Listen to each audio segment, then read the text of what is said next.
পারস্য উপসাগরের আকাশে যেন ইতিহাসের এক নতুন অধ্যায় লেখা হয়েছে। যুদ্ধের ধোঁয়া, ক্ষেপণাস্ত্রের গর্জন আর ড্রোনের অবিরাম আনাগোনার মাঝেই সামনে এসেছে এক এমন অভিযানের দাবি যা নিয়ে আন্তর্জাতিক অঙ্গনে শুরু হয়েছে তুমুল আলোচনা। ইরানের রাষ্ট্রীয় সংবাদ মাধ্যমের বর্ণনা অনুযায়ী দেশটির বিমান বাহিনীর দুটি সু-24 যুদ্ধবিমান কাতারের আল উদেইদ মার্কিন বিমান ঘাঁটির গভীরে অনুপ্রবেশ করে দুর্ধর্ষ অভিযান পরিচালনা করে।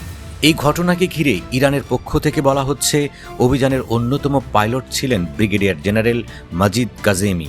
সাম্প্রতিক সময়ে ডিএনএ পরীক্ষার মাধ্যমে তার মৃত্যুর বিষয়টি নিশ্চিত হওয়ার পর তাকে ঘিরে নতুন আলোচনায় এসেছে এই অভিযানের বিবরণ।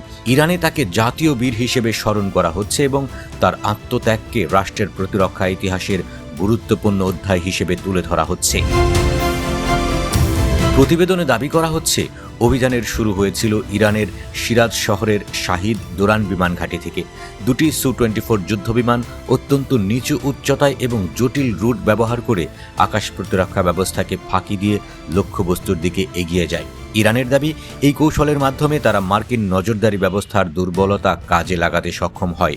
ইরানি সূত্রের ভাষ্য অনুযায়ী লক্ষ্যবস্তুতে পৌঁছে যুদ্ধ বিমানগুলো নির্ধারিত স্থাপনার উপর হামলা চালায় এবং উল্লেখযোগ্য ক্ষয়ক্ষতি ঘটায়।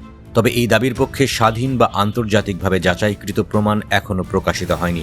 মার্কিন কর্তৃপক্ষ ও এই ধরনের ক্ষয়ক্ষতির বিষয়ে প্রকাশ্যে একই ধরনের তথ্য নিশ্চিত করেনি। অভিযান শেষে নিজ দেশে ফেরার পথে পরিস্থিতির নাটকীয় মোড় নেয় বলে ইরানের বর্ণনা। প্রতিবেদনে বলা হয়েছে, পারস্য উপসাগরের আকাশে ফেরার সময় শত্রুপক্ষের প্রতিরক্ষা ব্যবস্থার ক্ষেপণাস্ত্রের আঘাতে দুটি যুদ্ধবিমান ক্ষতিগ্রস্ত হয়। এরপর থেকেই 4 জন ক্রুর ভাগ্য নিয়ে অনিশ্চয়তা তৈরি হয় এবং দীর্ঘ সময় ধরে তাদের সন্ধান চলতে থাকে। ইরানের সেনাবাহিনী জানিয়েছে, বহু মাস পর বিশেষ ফরেন্সিক পরীক্ষা ও ডিএনএ বিশ্লেষণের মাধ্যমে ব্রিগেডিয়ার জেনারেল মাজিদ কাজেমির মৃত্যুর বিষয়টি নিশ্চিত করা সম্ভব হয়েছে। তবে বাকি 3 ক্রুর অবস্থান সম্পর্কে এখনও অনুসন্ধান অব্যাহত রয়েছে বলে দেশটির সামরিক কর্মকর্তারা জানিয়েছেন। এই অভিযানে সু-24 যুদ্ধবিমান ব্যবহারের সিদ্ধান্ত নিয়েও নানা আলোচনা চলছে।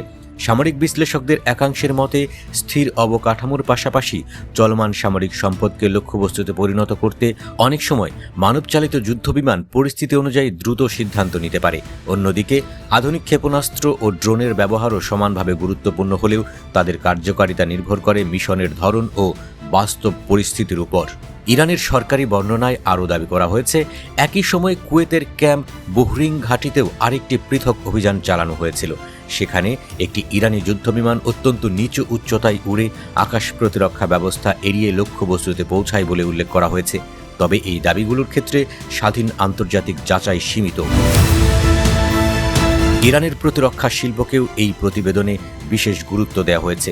দেশটির দাবি, দীর্ঘদিনের নিষেধাজ্ঞার মধ্যেও তারা নিজস্ব প্রযুক্তিতে যুদ্ধবিমান আধুনিকীকরণ, অ্যাভিওনিক্স উন্নয়ন এবং অস্ত্র ব্যবস্থার সক্ষমতা বাড়াতে সফল হয়েছে। বিশেষ করে কোসার যুদ্ধবিমান প্রকল্পকে দেশীয় প্রযুক্তিগত সক্ষমতার প্রতীক হিসেবে তুলে ধরা হয়েছে।